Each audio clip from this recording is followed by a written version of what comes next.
Selamat datang. Kali ini kita akan membongkar sebuah paradoks hukum yang jujur aja tajam banget di Indonesia. Jadi ceritanya gini, ada dua abdi negara, sama-sama punya pekerjaan kedua, tapi perlakuannya, wah beda banget. Satu pihak diancam penjara, pihak lain malah dapat bonus miliaran. Kok bisa? Oke, kita coba dalemi ya. Yang tertulis di layar ini bukan buat dramatis-dramatisan, ini beneran inti dari apa yang akan kita bedah. Anda mungkin mikir, gimana ceritanya sih tindakan yang mirip, yaitu rangkap jabatan, bisa punya hasil akhir yang beda kayak langit dan bumi? Yuk kita mulai dari kisah yang pertama, kisah seorang guru. Cerita kita mulai dari seorang guru honorer, namanya Muhammad Misbahul Huda. Beliau ini bukan sekedar nama di berita loh. Kasusnya ini memicu perdebatan nasional tentang keadilan, tentang hukum, dan tentang gimana sih sistem kita ini memandang orang kecil. Coba lihat lini masa ini deh.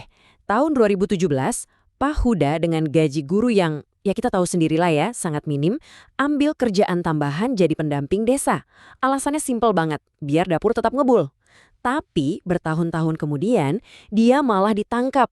Dan yang paling menarik, kasusnya berhenti bukan karena proses hukum yang semestinya, tapi karena netizen dan publik marah besar. Dan inilah angka yang jadi alasan dia ditahan.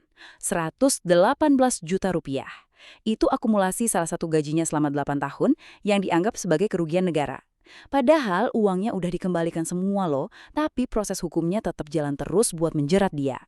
Nah, kasus ini melahirkan satu ungkapan yang ngena banget. No viral, no justice. Artinya keadilan buat Pak Huda baru datang setelah ceritanya viral dan bikin publik geram. Ini kan jadi pertanyaan besar yang agak bikin resah ya. Apa keadilan di negara kita ini cuma bisa didapat kalau sebuah kasus viral dulu? Oke, sekarang kita geser fokus. Kita lihat situasi yang sama dari sudut pandang yang, wah, beda banget. Kita tinggalin dulu kisah guru honorer tadi, sekarang kita lihat praktik rangkap jabatan di kalangan pejabat tinggi. Siap-siap ya, karena kontrasnya benar-benar mencolok. 103 miliar rupiah. Ini bukan kerugian negara ya. Ini adalah honorarium legal yang diterima rata-rata oleh satu orang komisaris di Pertamina dalam setahun. Banyak dari posisi ini diisi oleh pejabat tinggi negara sebagai pekerjaan kedua mereka. Coba bayangin. Buat menyamai bonus setahun ini Pak Huda dengan gajinya harus kerja ribuan tahun. Kontrasnya luar biasa kan?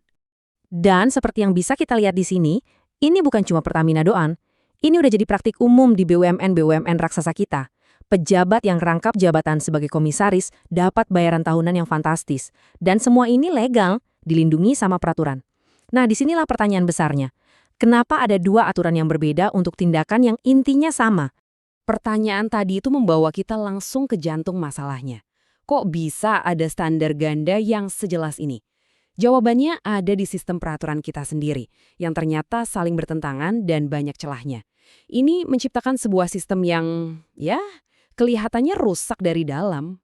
Disinilah letak kontradiksinya. Undang-undang Kementerian Negara itu jelas banget bilang kalau menteri dan wakil menteri dilarang jadi komisaris. Tapi di sisi lain, ada peraturan Menteri BUMN yang malah melegalkan dan bahkan ngatur skema bayarannya. Dua aturan ini ibaratnya tabrakan, dan celah inilah yang kemudian dimanfaatkan. Sebenarnya, inti dari larangan rangkap jabatan dimanapun di dunia ini adalah buat mencegah ini nih, konflik kepentingan. Bayangin aja kalau seorang pembuat kebijakan juga jadi pengawas di perusahaan yang kebijakannya diatur, dia sebenarnya kerja buat siapa? Buat publik atau buat perusahaan itu? Batasannya jadi nggak jelas. Dan dampaknya? Ya merusak sistem dari dalam. Ketika yang harusnya ngawasin malah jadi yang diawasi, terus siapa lagi yang mau ngawasin? Praktik ini juga nutupin jalur karir para profesional sejati di BUMN, karena posisi-posisi puncak diisi oleh orang-orang titipan politik. Yang lebih parah lagi, ini menciptakan moral hazard, di mana kebijakan publik bisa jadi dibuat bukan untuk kepentingan rakyat, tapi untuk nguntungin BUMN tempat si pejabat itu duduk. Masalah kayak gini tuh sebenarnya bukan hal baru. Banyak negara lain udah pernah ngalamin dan ya mereka udah menemukan solusinya. Coba deh kita lihat gimana standar internasional dan praktek-praktek terbaik dari negara lain, siapa tahu bisa jadi cermin buat kita. Coba kita bandingkan sama situasi di sini yang aturannya banyak celah. Di negara-negara maju anggota OECD, standarnya itu jelas. Transparansi total, ada masa pendinginan setelah nggak menjabat, dan di banyak tempat ada larangan mutlak. Nggak ada tuh area abu-abu. Tujuannya cuma satu, memastikan kepentingan publik selalu jadi nomor satu. Atau kita lihat Singapura yang sering jadi contoh birokrasi paling bersih. Mereka punya sistem namanya clean wage atau gaji bersih. Dan ini efektif banget. Pejabat digaji tinggi, tapi ya cuma dari satu sumber itu. Kalaupun mereka ditugaskan di Dewan Direksi Perusahaan Negara, honornya nggak masuk ke kantong pribadi, tapi disetor ke lembaga pusat. Cara ini secara sistematis menghilangkan godaan buat cari untung pribadi dari rangkap jabatan. Oke, kita udah lihat masalahnya, kontrasnya, sampai solusi di negara lain. Sekarang pertanyaannya, terus kita harus gimana? Nah, sumber-sumber yang kita ulas ini menawarkan sebuah peta jalan yang jelas untuk reformasi.